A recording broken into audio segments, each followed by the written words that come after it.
Hello, I'm Loony. Loony Shoggoth, and I'm going to be making a series of campaign diaries that I hope will follow the exploits of my players and me as we make our way for a new campaign that I'm coming up with, I suppose. Let's start at the beginning.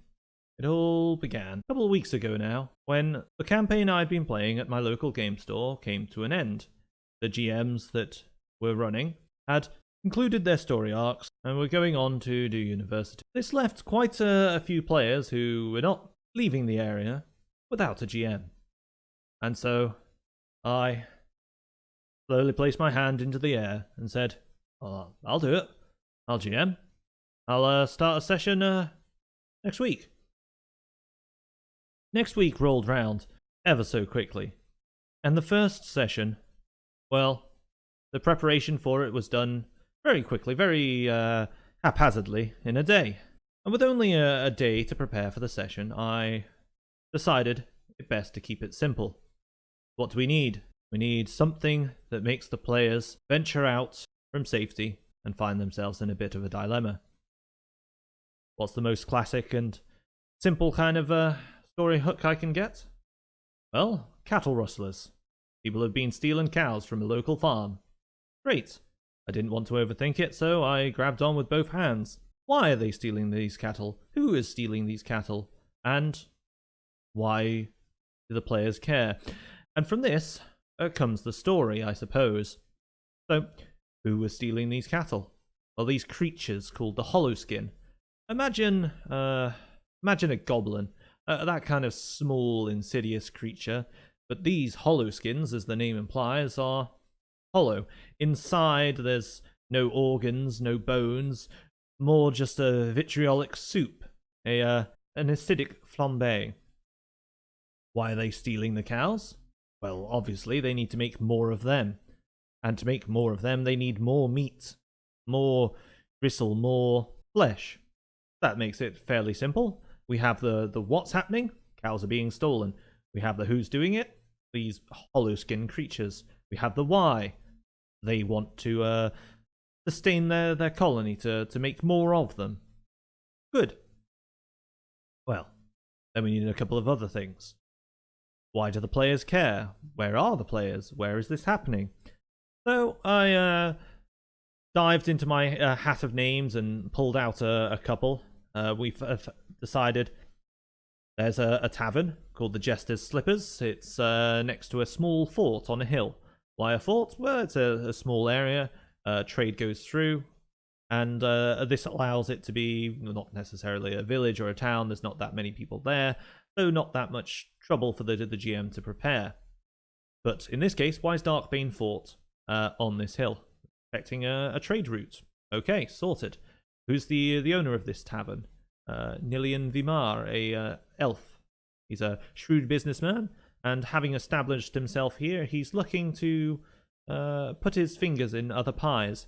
So he's decided the best way to do this is to get some mercenaries, the players, and start solving people's problems so that people start looking to him. Perhaps maybe one day he can be mayor. Who knows? But that's his own little game. That gives us the classic. The party meets in a tavern, and they're hired by Nean, Vimar, who go out and deal with the stolen cows. Where are the cows being stolen from? We need another place. A little village. Easy to do. Petalhelm. Right, got a name for the place. What's going on there? Well, there's a farmer who's got some cows missing. Excellent. Name's Jeb. Why Jeb? Well, it's a simple farming name, so Jeb's missing his cows. Right. Why do we need the players? Why is the militia not dealing with it, or the local guardsman? Simple. No one believes Jeb. Why don't they believe Jeb? His cows are missing. Well, he must have seen these foul creatures, and if he's seen these foul creatures, surely no one wants to believe that they're real. Excellent.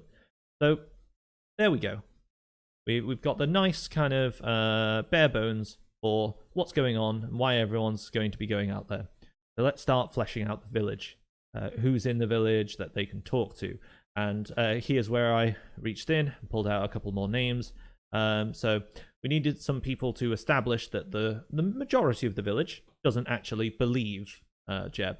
So Helen, the cooper, that's someone who makes barrels. She doesn't believe. Excellent. Talus Copperbottom, the innkeeper of, well, the horseshoe. Why is it called the horseshoe? Because it's got a horseshoe hanging out front. The small village, they can't afford a nice sign. He doesn't believe either. Who else doesn't believe? Well, Linda. Who's she? Well, she's the wife of someone. She's a town gossip. Well, we need a husband. The owner of the tool store. Well, Richard owns the tool store. There we go. If nobody believes Jeb, how can we actually, ensure that the players do go out there and have a look? Well, we need to have some people in town that do believe Jeb, but perhaps not that the entire town would trust. So there's going to be a child, because no one's going to believe a child. So there's the kid called Ben who's seen these thieves, and if the players ask around town, they'll find him and they'll know what's going on. And of course, there's these creatures are not just taking the cows over a couple fields away. They're dragging them through a forest away to their lair in the depths. Excellent. So we need someone who's a bit familiar with the forest in case the players are unaware of what's going on. Raven Shadowborn, a mysterious ranger. Think Strider, that kind of character. Excellent. And of course, it's always good with these sorts of easy sessions where you've got a group of enemies and they're doing a thing that the players don't want to deal with. It's always good to have a location that the players can learn about, either by tracking these creatures or searching for it or asking around town. It's always good to have a location, a lair that these creatures are coming out of. Otherwise, the players may feel at a loss. Oftentimes, they'll be walking around with nowhere to go. So, location. There's an old smuggler's cave past the forest, down by a river, and in this cave is where these creatures have made their lair. So, there must be someone in town that knows about this place. If it's a smuggler's cave, then we can have an older man who used to work as a smuggler, Seamus Cleft. Excellent. So we've fleshed out the village as much as we really need. We've got a bunch of names and people. I always find it's good to have people and names, even if you don't necessarily know what they know or how they're going to add into the story. It's good to have them whenever you have an area with people, because inevitably the players are going to talk to people, and they will need you, the GM, to pull a name and tell them what is being provided there. Okay, so that sets the preparation that I made for the village. But now I've got a lair. I've got this old smuggler's cove. So I guess we need to prepare some stuff in there. We need to prepare how many monsters there are, what they're doing, that kind of thing. And this was fairly easy. So I've thought of these hollow skins, and I have in my head an idea that they're very weak, they're very kind of dumb and expendable, but that not all of them are like that. That some of them are higher level constructs. I use the word construct here because when I was fleshing these out, when I was thinking about them, these things, they're obviously magical. They're obviously made by something. So there has to be someone making them. There has to be some foul necromancer that feels he's going to animate dead flesh in this puerile fashion. But I don't want him to be there. I don't want him to be part of this session. But having that idea of that villain who's controlling these creatures leads to the possibility of a campaign of a big bad at the end of it, of some kind of threat. While not having him in this session means I don't have to bog myself down when I'm doing the preparation and think about what he wants to do, what his end goals are, and such. And perhaps we'll get into it, because it's like I say, it's been a couple of weeks since I did the preparation for session 1. But I've got some ideas floating around in my head. But back to the lair. I decided that I was going to have 3 levels of these hollow skins. I gave them names: a hollow skin serf, the lowest; hollow skin watcher, the second; and hollow skin overseer. And because they don't have any organs or any internals, I decided, right, well, they're going to be immune to bludgeoning. Because you hit them with a mace, it's just going to kind of wobble. Cool. That's easy enough. Holoskin Serfs, I don't really care much about them. Give them 1 hit point. And I kind of made some stats for these guys. Maybe if you want, I'll share them up. If you do, leave a comment, and I'll get back to that. But in the meantime, I just kind of gave each of the creatures an ability, which I thought kind of gave them a bit more pizzazz. So the serfs can grab. They have an action where they kind of throw their arms, literally, at a person to restrain them. There are the watchers, and they can throw like acid as per kind of acid splash spell. So it hits 2 people. And then the overseers, they can boss people around. So they can force another Holoskin to take an action when it's not its turn, and they can paralyze someone by staring at them. But what's going on with this cave? Okay, so I found there's a notion of a 5-room dungeon. The dungeon itself doesn't necessarily have to have 5 rooms, but there's a 5-room dungeon layout that you can find if you Google it. It's quite good if you're wanting to kind of flesh out an idea and get some meat on the bones. And it's especially good given I was in a bit of a bind for preparation. And these sessions at this game store usually last only about 3 hours or so. So the 5-room dungeon has an entrance with a guardian, a riddle, a setback, a boss, and a treasure. And that's the kind of 5-room layout of them. And using this 5-room layout, I actually managed to quickly construct a dungeon for session 1. So let's go through what I came up with. The entrance with the Guardian, it's the Smuggler's Cove. And what's going on there? Well, obviously there's going to be a couple of these Holoskins milling around, and if anyone were to just come in, they would be attacked by the Holoskins. Sorted. Riddle 2. Well, I kind of want something a bit more interesting than just a cave. So let's have this cave have some ruins in it, some ancient temple to some creature. What kind of creature? Well, my immediate thought was these massive statues with hooves and horns, kind of like a satyr. Satyrs are fae. Fae's like fun and games, so we're going to say it's an ancient cult dedicated to hedonism, and there are these statues of satyrs all around. Excellent. But where's the riddle? Well, this ancient ruin is hidden in the caves, hidden by an illusion. So in one of the passageways in this cave, there is an illusion of a wall, and the wall's not real. How can we clue the players in there? So we can have tracks going through it, and tracks of cows, because these Holoskins are stealing cows.